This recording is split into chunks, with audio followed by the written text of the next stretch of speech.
Private transport ಅಲ್ಲ, ಇದು public transport, ನಮ್ಮ ದುಡ್ಡಿಂದ ಕಟ್ಟಿರೋದು. ನೀವು ಪೆಟ್ರೋಲ್ ತೆಗೆದು ನೋಡಿ sir, petrol state government petrol charge ಅಲ್ಲಿ ಪೆಟ್ರೋಲ್ ಅಲ್ಲಿ ಕೂಡ ಸೆಸ್ ಕಟ್ಟಿದೀವಿ, ಮೆಟ್ರೋ ಸೆಸ್ ಅಂತ. ಜನಗಳು ಎಲ್ಲದೂ ಟ್ಯಾಕ್ಸ್ ಕಟ್ಬಿಟ್ಟು ನಮ್ಮ ಟ್ಯಾಕ್ಸ್ ದುಡ್ಡಲ್ಲಿ ಇವ್ರು ಮೆಟ್ರೋ ಕಟ್ಟಿರೋದು.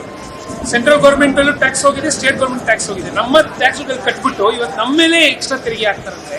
ಇದು ಪ್ರೈವೇಟ್ ಟ್ರಾನ್ಸ್ಪೋರ್ಟ್ ಅಂತ ಚೇಂಜ್ ಮಾಡಬೇಕು, ಪಬ್ಲಿಕ್ ಟ್ರಾನ್ಸ್ಪೋರ್ಟ್ ಅಲ್ಲ, ಇದು ಪ್ರೈವೇಟ್ ಟ್ರಾನ್ಸ್ಪೋರ್ಟ್ ಅಂತ ಚೇಂಜ್ ಮಾಡಬೇಕು. ಯಾಕೆ ಮೆಟ್ರೋ ಓಪನ್ ಮಾಡಿದ್ದೆ ಸರ್? ಟ್ರಾಫಿಕ್ ಕಡಿಮೆ ಆಗಬೇಕು. ಪಬ್ಲಿಕ್ ಟ್ರಾನ್ಸ್ಪೋರ್ಟ್ ರೇಟ್ ಕಡಿಮೆ ಇದ್ದಷ್ಟು ಜನಗಳು ಟ್ರಾಫಿಕ್ ನ ಅವ್ರ ಗಾಡಿ ತಗೊಳ್ಳಲ್ಲ, ಕಾರ್ ತಗೊಳ್ಳಲ್ಲ, ಮೆಟ್ರೋದಲ್ಲಿ ಓಡಾಡ್ತಾರೆ ಅಂತ ಬಂದಿತ್ತು. ಇವತ್ತು 100-150 ರೂಪಾಯಿ ಆಗ್ಬಿಟ್ಟು ದಿನ ಓಡಾಡಕ್ಕೆ. ನಾನು ಗಾಡಿಯಲ್ಲೇ ಓಡಾಡ್ತೀನಿ, ನಾನು ಗಾಡಿಯಲ್ಲಿ ಆರಾಮಾಗಿ ಓಡಾಡ್ತೀನಿ. ನಾನು ಕ್ಯೂ ಅಲ್ಲಿ ಬಂದು ಇಟ್ಕೊಂಡಿದ್ದೆಲ್ಲ ಬೇಕಾಗಿಲ್ಲ ನನಗೆ. ಸೊ ಇವಾಗ ಫೈನಲ್ ಏನಾಗುತ್ತೆ, ಮತ್ತೆ ನೀವು ಏನಕ್ಕೆ ಪರ್ಪಸ್ ಮೆಟ್ರೋ ಕಟ್ಟಿದ್ದೀರಾ ಅಂದ್ರೆ ಟ್ರಾಫಿಕ್ ಕಡಿಮೆ ಆಗಬೇಕು, ಜನಸಾಮಾನ್ಯರಿಗೆ ಹೆಲ್ಪ್ ಮಾಡ್ಬೇಕಂತ ಅದು ಕಟ್ಟಿರೋದು.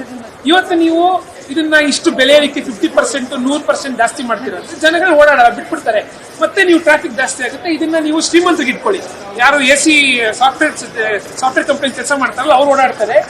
ಮಧ್ಯಮ ವರ್ಗದವರು, ಜನಸಾಮಾನ್ಯರು ಓಡಾಡಕ್ಕೆ ಆಗಲ್ಲ. ಈಗಾಗಲೇ ನೋಡಿದ್ವಿ ನಾವು, ಏನಾದ್ರು ಸ್ವಲ್ಪ ಬಟ್ಟೆ ಕೊಳೆ ಆಗಿದ್ರೆ ಒಳಗಡೆ ಬಿಡಲ್ಲ ಇವರು, ಆಯ್ತಾ. ಸೊ ಇವೆಲ್ಲರೂ ಶ್ರೀಮಂತರಿಗೆ ಇದನ್ನ ಮೆಟ್ರೋ ಚೇಂಜ್ ಮಾಡ್ಬಿಟ್ಟು ಪಬ್ಲಿಕ್ ಟ್ರಾನ್ಸ್ಪೋರ್ಟ್ ಅಂತ ತೆಗೆದುಬಿಟ್ಟು ಪ್ರೈವೇಟ್ ಟ್ರಾನ್ಸ್ಪೋರ್ಟ್ ಅಂತ ಮಾಡಿ ರಾಜ್ಯ ಸರ್ಕಾರಕ್ಕೆ ನಾವು ಚೀಮಾರಿ ಹಾಕ್ತೀವಿ. ಸೆಂಟ್ರಲ್ ಗೌರ್ಮೆಂಟ್ ಇದು ಇನ್ವಾಲ್ವ್ ಆಗಿದೆ, ಅವರು ಪರ್ಮಿಷನ್ ಕೊಟ್ಟಿದ್ದಾರೆ.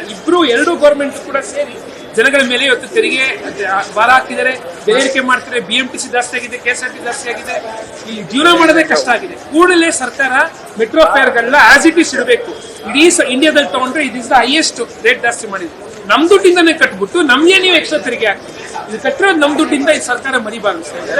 ಕೂಡಲೇ ಸರ್ಕಾರ ಇದನ್ನ ಬೆಲೆ ಏರಿಕೆ ಕಡಿಮೆ ಮಾಡಬೇಕು ಅಂತ ಮೆಟ್ರೋಗೂ ನಾವು ಡಿಮ್ಯಾಂಡ್ ಮಾಡ್ತೀವಿ. ಇಲ್ಲಾಂದ್ರೆ ಜನಸಾಮಾನ್ಯರು ಒಳಗಡೆ ಪ್ರತಿಭಟನೆ ಮಾಡಲು ಮಾಡ್ಬಿಡ್ತೀವಿ. ಸೊ ಇದು